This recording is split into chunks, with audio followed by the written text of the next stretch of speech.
Assalamualaikum warahmatullahi wabarakatuh. Sampurasun, dulur-dulur pembelajar semuanya. Mudah-mudahan dulur-dulur dalam keadaan sehat, baik dan sejahtera ya. Pada kesempatan kali ini kami akan sharing mengenai cara lapor SPT tahunan 1771 badan ya melalui e-form, dan pengisiannya khususnya untuk yang organisasi atau kelompok atau yayasan nirlaba ya. Jadi tidak ada mencari keuntungan. Operasionalnya biasanya habis, tidak ada keuntungan sama sekali. Nirlaba atau non profit ya. Nah, bagaimana cara melaporkannya? Nanti kita akan bahas bersama-sama. Tapi sebelumnya jangan lupa dulur-dulur untuk like, komen, dan juga share video dulur pembelajar jika dirasa videonya bermanfaat. Dan untuk mendukung kelangsungan channel dulur pembelajar, jangan lupa untuk subscribe channel dulur pembelajar. Baik dulur-dulur semuanya, untuk laporan e-form 1771 badan tadi, dulur-dulur hanya tinggal menyiapkan neraca dan juga laba rugi ya. Ini contoh neracanya. Yang penting neracanya ada tanda tangan, kemudian nama ketua atau direktur serta stempel ya. Nanti di scan. Nah, scanannya di akhir akan dikirimkan ya di lampirannya. Ya, neraca formatnya baku ya sesuai standar akuntansi. Nah, ini contoh pengisian saja ya. Kemudian yang kedua ada laba rugi. Laba rugi juga sama, ada nama, tanda tangan dan stempel basah semuanya ya. Disiapkan keduanya. Nah, ini yang akan kita pindahkan ke SPT tahunan 1771 badan. Nah, jika sudah siap, dulur-dulur silahkan ke djponline.pajak.go.id, menu masuk ke masukkan NPWP, kata sandi dan juga kode keamanan, kemudian klik login ya. Setelah klik login, dulur-dulur akan diarahkan ke menu informasi. Kemudian di sini silahkan dulur-dulur klik lapor ya. Klik lapor.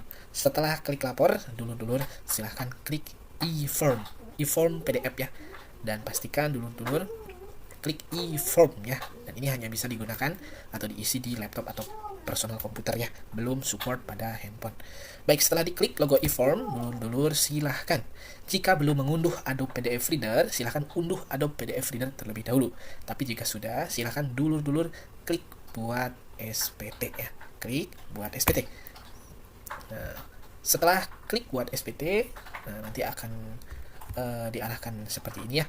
Nanti ada tahun pajak, jenis pajak, status pembetulan. Nah, silahkan tahun pajak diisi 2023, jenis pajaknya diisi badan rupiah ya, kemudian statusnya normal, kemudian klik unduh formulir. Nanti setelah diklik akan loading seperti ini ya, memproses dan sabar menunggu.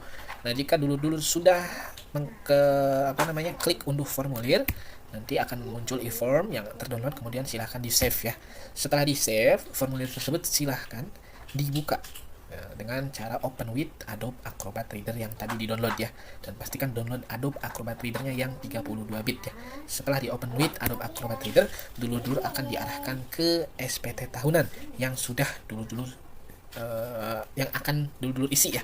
Nah, setiap kotak merah, jadi ada rule utamanya ya, setiap kotak merah sih harus diisi.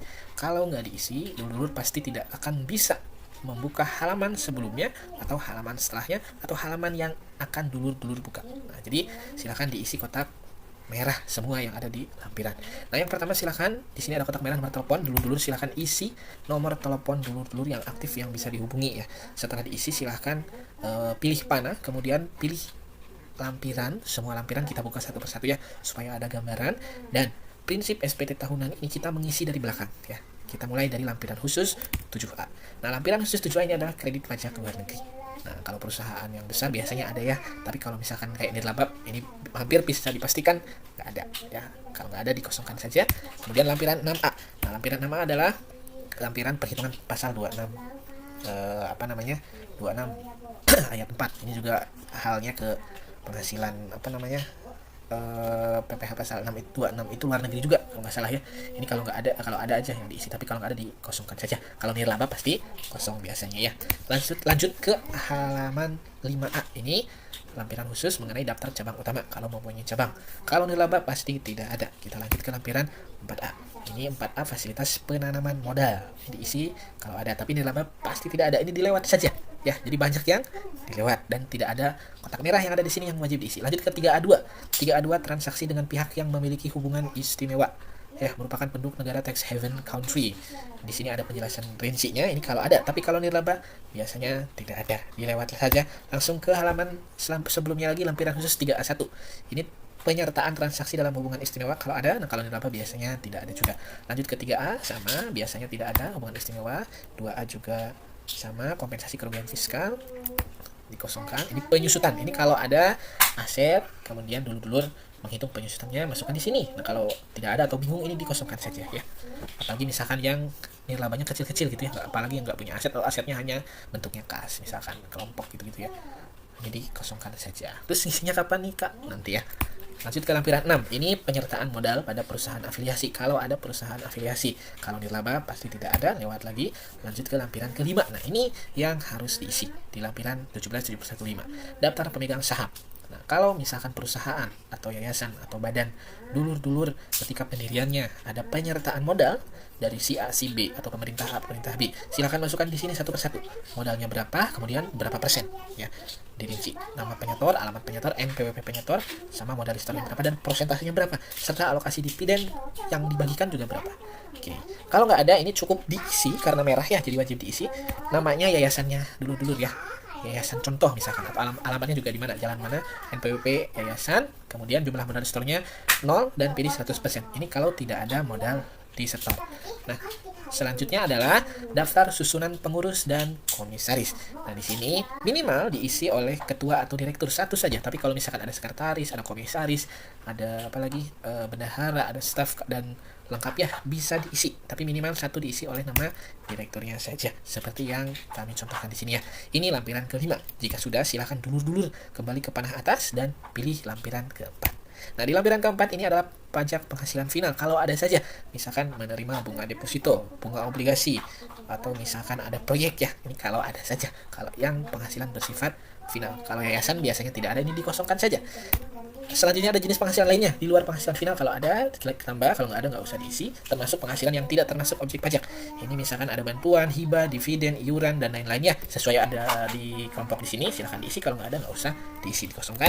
Lanjut ke lampiran ketiga, kredit pajak dalam negeri. Misalkan sudah pernah dipotong PPh 22, 23, 26. Kalau ada, silahkan diklik tambah. Kalau nggak ada, ini dikosongkan saja. Kemudian lanjut ke lampiran kedua. Nah, ini lampiran 17.712 adalah hal yang kedua yang diisi tadi setelah lampiran kelima ya, untuk yang nirlaba. Di sini biaya-biaya ya. Nah, biaya-biaya ini pindahkan saja dari laporan laba rugi. Nah, laporan laba rugi di sini saya kasih contoh biaya gaji, biaya listrik dan pemeliharaan. Nah, ini silakan dulur-dulur masukkan ke kriteria perincian yang sesuai. Misalkan tadi saya contoh gaji ya, 6 juta. Dan dua hal selain gaji, tadi ada listrik dan pemeliharaan. Nah, ini tidak ada di kategori nomor 2 sampai dengan 10 ya. Jadi langsung di nomor 11 aja di total. Nah, jadi kalau bingung masuk ke biaya lainnya. Jadi total biayanya ada 10 juta ya. Ini pindahan dari laba rugi ya. Jika sudah, silakan dulur-dulur lanjut ke lampiran ke-1. Nah, lampiran ke-1 biayanya itu pindahan dari lampiran tadi yang kedua. Nah, kemudian di sini dulu silakan isi peredaran usaha atau penerimaan. Ini juga pindahan dari laba rugi. Nah, laba rugi di sini saya kasih contoh 10 juta. Nah, total pendapatannya 10 juta, silakan masukkan ke sini. Jadi total laba atau ruginya 0 ya. Di scroll ke bawah, nah, 0 juga. Nah, setelah itu lanjut ke induk lanjutan. Nah, setelah di induk lanjutan ini akan ada kotak merah di paling bawah ya. Nah, ini silakan tempatnya diisi. Ciamis, Tasik, Jakarta, Bandung sesuai tempat dulur-dulur lapor SPT tahunan ya, dan tanggal ketika dulur-dulur mengisi laporan ini. Setelah diisi kotak merahnya, silakan dulur-dulur lanjut ke lampiran 8A6 non kualifikasi karena ini nirlaba ya. Klik buka, kemudian di sini ada elemen dari neraca dan elemen dari laporan laba rugi.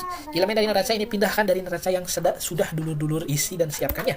Di sini, nah, seperti saya kasih contoh kas 10 juta, bank 5 juta, total aktiva 15 juta dan sumber semuanya berasal dari modal 15 juta. Ini silakan diisi. Nah, karena kas dan bank merupakan kas dan setara kas, saya masukkan di kas dan setara kas 15 juta, kemudian modal sahamnya 15 juta.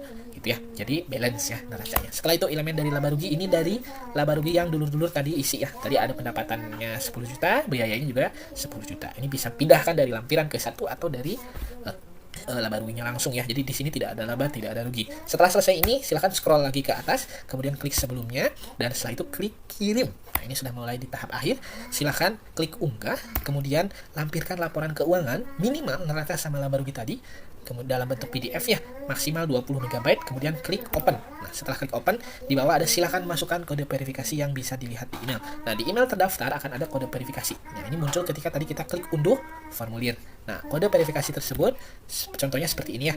Nah, 846123 ada di email dulur-dulur. Nah, ini pindahkan ke kotak yang tadi. Nah, 846123. Nah, setelah dipindahkan silakan klik submit, kemudian yes, dan tunggu pemberitahuan pengiriman laporan SPT tahunan sukses. Nah, jika sukses, dulur-dulur pasti akan mendapatkan bukti penerimaan elektronik di email atau di menu arsip SPT di di djponline.pajak.go.id.